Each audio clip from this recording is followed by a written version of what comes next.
Where are my sister, cousin, friends, my nieces, and especially my Thundercats? Your grandma called me. She told me to come talk to y'all.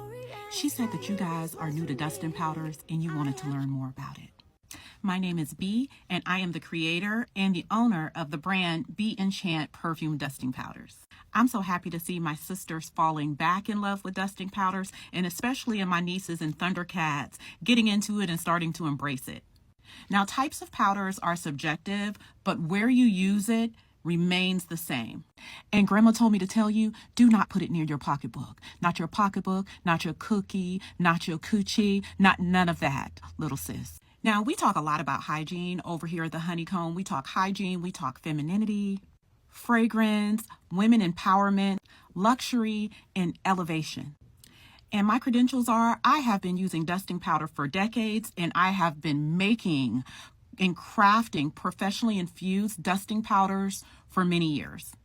Now, when TT brought the world of dusting powders over to TikTok over a year ago, we have talked about so much. We've talked about how to store your powders, how to use your powders, different types of powders, the purpose of powders, accessories, how to clean your puffs for sanitation reasons.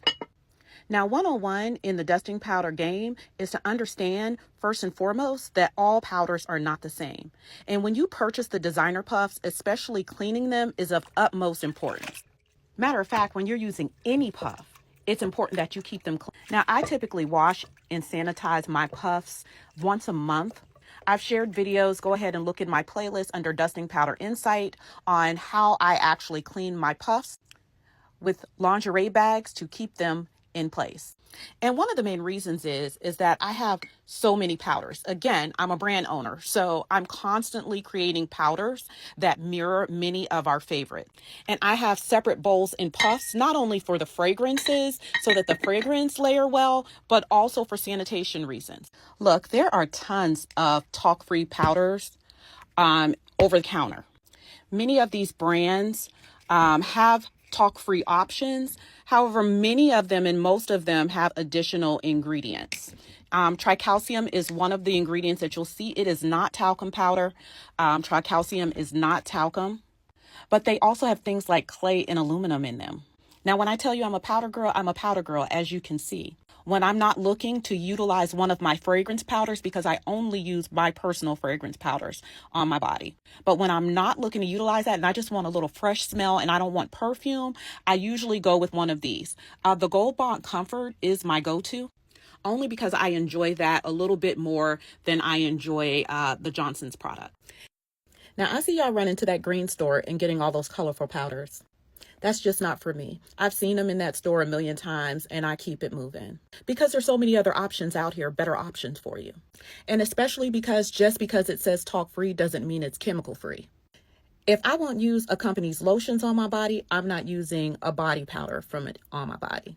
You guys have to remember that powders are topical and everything that smells good isn't good for you. That's what your grandma told me to tell you. And because of that, a lot of companies have auto-corrected, and we as a generation auto-corrected as well. As a woman that grew up using body powders and dusting powders and whose mother instilled the value of those in your self-care routine, we learned a long time ago that just because it doesn't have talc in it doesn't mean that it doesn't have chemicals in it, doesn't mean that it's good for you. Many have talc, hidden talc. Many have clay, aluminums, and other harmful additives, which is why I created the brand to bring to you guys talc-free, pure, natural options that are professionally infused. They're handcrafted. I'm using EDP fragrances, and I'm not spraying cotton balls with perfume or oils in order to infuse. And the main reason why is the level of infusion. With a higher quality of dusting powder, you will smell those powders for years, okay? Now, I don't suggest keeping them for years. I usually, if I have a powder that I'm not using often, I will toss that out in maybe 6 months to a year. But I'm talking powders with fragrances like your high-end fragrances, Baccarat, Burberry Goddess, Jimmy Choo, I Want You, Burberry Her, Donna Born and Roma, and so many, many more. Coco Chanel, Mademoiselle, which is my favorite, by the way. Now, I know y'all gonna do what y'all want to do. That I know for sure. But as I tell all of my customers and my supporters all the time, that dusting is an experience. It's an experience in luxury that our grandparents and our grandmothers passed down to us. So it's about elevating. Get you a nice bowl to store your powder. Get you a nice puff that you can utilize to distribute your powder correctly. Have fun with it, sis. But most of all, make sure you stay healthy while you do it. A lot of my beautiful powder accessories that you guys see, I've been collecting for years. And I even have some cheaper disposable puffs that I utilize when I'm traveling or I'm staying somewhere or I'm using a powder of lesser quality. You can find all of my bowls and the beautiful feather puffs that everyone has fallen in love with, the lollipop puffs, in my Etsy storefront and also in my Amazon storefront. TT don't gatekeep. Now, welcome to the world of dusting powders. For more insight on the dusting powder world, click that button and follow your girl. It's real nice over here.